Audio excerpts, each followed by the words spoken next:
తీసుకున్నటువంటి చర్య అని చెప్పి ఆ జరిగినటువంటి ఘటనని అసెంబ్లీ వేదికగా వివరించారు. అయితే ఈ ఘటనని ముఖ్యమంత్రి వివరించిన తర్వాత మళ్ళీ దానికి కౌంటర్గా అన్నట్టుగా అల్లు అర్జున్ మరి మీడియా సమావేశాన్ని పెట్టి తాను అభివాదం చేయలేదని చెప్పి పోలీసులు ఎవరు కూడా తన వద్దకు వచ్చి ఆ మహిళ మృతి చెందినటువంటి విషయం తనకు చెప్పలేదని చెప్పి మళ్ళీ ఈ విషయాన్ని తనను ఇబ్బంది పెట్టేదిగా ఉంది, తప్పుడు సమాచారాన్ని ప్రచారం చేస్తున్నారంటూ ఒకంత ముఖ్యమంత్రి కౌంటర్ ఇచ్చే విధంగా ఆయన మాట్లాడడంతో ఒక్కసారిగా ప్రభుత్వ వర్గాలు అదేవిధంగా కాంగ్రెస్ పార్టీ వర్గాలు కూడా సినిమా ఇండస్ట్రీ పైన సీరియస్ అయ్యాయి. ప్రధానంగా అల్లు అర్జున్ పైన సీరియస్గా రియాక్ట్ అయ్యాయి. ఒకంత సినిమాటోగ్రఫీ మంత్రి కోమటిరెడ్డి వెంకటరెడ్డి అయితే ఏకంగా ఇక అల్లు అర్జున్ ఓపెన్గానే రేవంత్ రెడ్డికి ముఖ్యమంత్రికి క్షమాపణ చెప్పాలని డిమాండ్ చేయడంతో పాటుగా అసలు సామాజిక స్పృహ కలిగినటువంటి సినిమాలు తీస్తే తప్ప ఇక మీదటగా బెనిఫిట్ షోలకు అవకాశం ఇవ్వమని చెప్పి అనుమతి ఇవ్వమని చెప్పి ఆయన ప్రకటించారు. దాంతో పాటుగా ఇక సినిమాలకు రాయితీలు ఇవ్వమనేటువంటి విషయాన్ని ప్రకటించారు. దాంతోపాటుగా టికెట్ల ధరలు పెంచుకునేటువంటి అవకాశం కూడా ఇక మీదట ఇవ్వము, ఎవరైతే సామాజిక స్పృహ కలిగినటువంటి సినిమాలు తీస్తారో, ఎవరైతే దేశభక్తి సినిమాలను తీస్తారో వాటికి మాత్రమే అవకాశం ఇస్తామని చెప్పి ప్రకటించారు. దీంతో ఒక్కసారిగా ఇటు సినిమా ఇండస్ట్రీకి ఇటు ప్రభుత్వానికి మధ్యన ఒకంత గ్యాప్ అయితే ఏర్పడింది. అయితే ఇది పెద్దదిగా కావడంతో ఫిల్మ్ డెవలప్మెంట్ కార్పొరేషన్ చైర్మన్ దీన్ని మరింత పెద్దది కాకుండా ప్రభుత్వానికి సినిమా ఇండస్ట్రీకి మధ్యన ఏర్పడినటువంటి గ్యాప్ను పూడ్చేందుకు రంగంలోకి దిగి ప్రభుత్వానికి అనుమతి కోరారు, అపాయింట్మెంట్ కోరారు.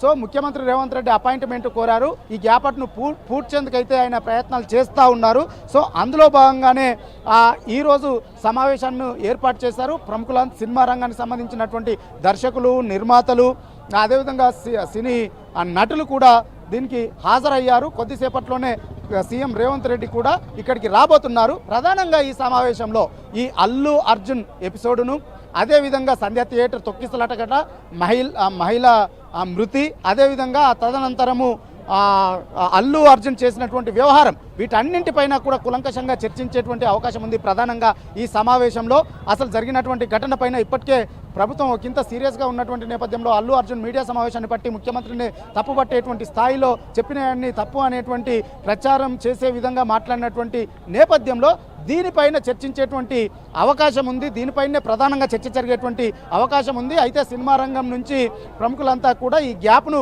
పూడ్చే విధంగా సామరస్యపూర్వకంగా కలిసి ముందుకు వెళ్లాలని చెప్పి కోరేటువంటి అవకాశం ఉంది. అయితే దీంతో పాటుగా ఇప్పుడు ఈ ఘటన జరిగిన తర్వాత ప్రభుత్వం అయితే ఒక విషయం క్లారిటీ ఇవ్వండి. ప్రధానంగా ఏదైతే బెనిఫిట్ షోలు కానీ లేకపోతే టికెట్లు పెంచుకునే అంశం విషయంలో ఇక నుంచి ఉండదు అని ముఖ్యమంత్రి ఇప్పటికే స్టేట్మెంట్ ఇచ్చారు. ఆ విషయాన్ని ఏమన్నా మళ్ళీ ఇంకొకసారి అడిగి ఒప్పించే అవకాశం ఉందా? ఎస్, ఖచ్చితంగా ఈరోజు సమావేశంలో ఆ ఘటనతో పాటుగా దీనిపైన ప్రధానంగా చర్చించేటువంటి అవకాశం ఉంది. ఎందుకనంటే సంక్రాంతికి ప్రధానంగా పెద్ద సినిమాలు, పెద్ద బడ్జెట్ సినిమాలు, భారీ బడ్జెట్ సినిమాలు విడుదల కాబోతున్నాయి. ఎప్పుడైనా కానీ సినిమాలు విడుదలయ్యేటువంటి సందర్భంగా భారీ బడ్జెట్ సినిమాలు, పెద్ద హీరోలకు సంబంధించినటువంటి సినిమాలు విడుదలయ్యేటువంటి సందర్భంలో బెనిఫిట్ షోలకు అవకాశం ఇవ్వాలని చెప్పి ప్రభుత్వాలని కోరడము, అనుమతులు ఇవ్వడము, టికెట్ల ధరలు పెంచుకోవడానికి అవకాశం ఇవ్వాలని కోరడము, ఈ ట్యాక్సీలకు సంబంధించినటువంటి ఎగ్జంప్షన్స్ ఇవ్వాలని చెప్పి, వినోదానికి సంబంధించినటువంటి ట్యాక్సీలు ఉంటాయి, ఆ ట్యాక్సీకి సంబంధించి ఎగ్జంప్షన్స్ ఇవ్వాలని చెప్పి కూడా కోరడము, ప్రభుత్వం అందుకు సంబంధించినటువంటి అనుమతులు ఇవ్వడం అనేటువంటి సర్వసాధారణంగా జరుగుతుంది. కానీ ఈ ఘటన తర్వాత ఒకంత ప్రభుత్వం సీరియస్గా రియాక్ట్ అయ్యి ఇక మీదట బెనిఫిట్ షోలకు అవకాశం ఇవ్వమని తేల్చి చెప్పింది. సినిమాటోగ్రఫీ మంత్రి స్వయంగా ఈ విషయాన్ని ప్రకటించారు.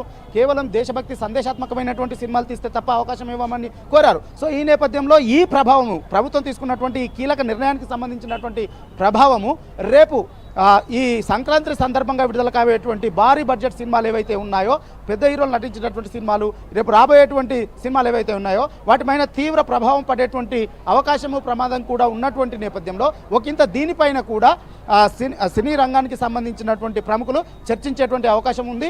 ఈరోజు ఎజెండాలో ఈ అంశం కూడా ఉంది. బెనిఫిట్ షోలకు అవకాశం ఇవ్వాలని చెప్పి తమకి, సో సినీ రంగానికి సంబంధించినటువంటి ప్రముఖులు అటు ఒక్కొక్కరుగా వస్తున్నారు. ఆ దృశ్యాలను కూడా మనం చూద్దాము. అయితే ఈ రోజు ఈరోజు సమావేశంలో ఈ బెనిఫిట్ షోలకు సంబంధించినటువంటి అవకాశం ఇవ్వాలని చెప్పి కూడా కోరేటువంటి అవకాశం ఉంది. ట్యాక్స్ ఎగ్జెంప్షన్లకు సంబంధించి, వినోద పన్నుకు సంబంధించి ఎగ్జెంప్షన్స్కు సంబంధించి కూడా బెనిఫిట్ షోలు వేసుకోవడానికి, అదేవిధంగా టికెట్ ధరలు పెంచుకోవడానికి కూడా అవకాశం ఇవ్వాలి. ఇవేవి కూడా మనసులో పెట్టుకోవద్దు.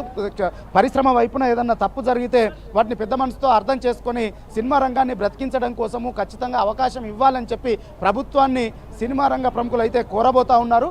అయితే దీనికి ప్రభుత్వం వైపు నుంచి ఇప్పటికే సీరియస్గా ఒక ప్రకటన చేసినటువంటి నేపథ్యంలో ఇటు ముఖ్యమంత్రి కావచ్చు, సినిమాటోగ్రఫీ మంత్రి కావచ్చు, ఇటు ప్రభుత్వం వైపు నుంచి హాజరయ్యేటువంటి ఇతర మంత్రులు కావచ్చు, ఏ విధంగా ప్రభుత్వం స్పందిస్తుంది అనేటువంటిది మాత్రము ఒకంత ఆసక్తిగా మారింది. ఎందుకంటే ఇప్పటికే ఒక కీలకమైనటువంటి నిర్ణయాన్ని ప్రకటించారు.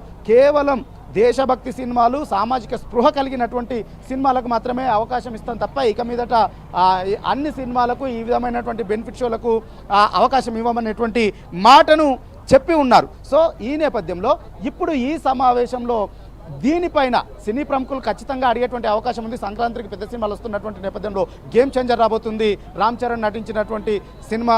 దాంతోపాటుగా డాకు మహారాజ్ రాబోతుంది, బాలకృష్ణ నటించినటువంటి సినిమా. సంక్రాంతికి వస్తున్నామనేటువంటి సినిమా, మరో సినిమా వెంకటేష్ నటించినటువంటి సినిమా, ఇది కూడా రాబోతుంది. సో వీటన్నింటికి కొంత బెనిఫిట్ జరగాలంటే ఖచ్చితంగా వీటికి అవకాశం ఇవ్వాలని చెప్పి వారు కోరేటువంటి అవకాశం ఉంది. సో దీనిపైన మరి ప్రభుత్వ పెద్దలు ఏ విధంగా స్పందిస్తారు, ఏం మాట్లాడతారు, ఎలా రియాక్ట్ అవుతారు అనేటువంటిది మాత్రము కొంత ఆసక్తిగా మారింది. అయితే ఒకంత ఈ రోజు మాత్రము కొంత చర్చల దశలోనే ఉండేటువంటి అవకాశం ఉంది. ఎందుకంటే కేవలం గంట సమయం మాత్రమే ఈ చర్చలు, సమావేశం జరిగేటువంటి అవకాశం ఉంది.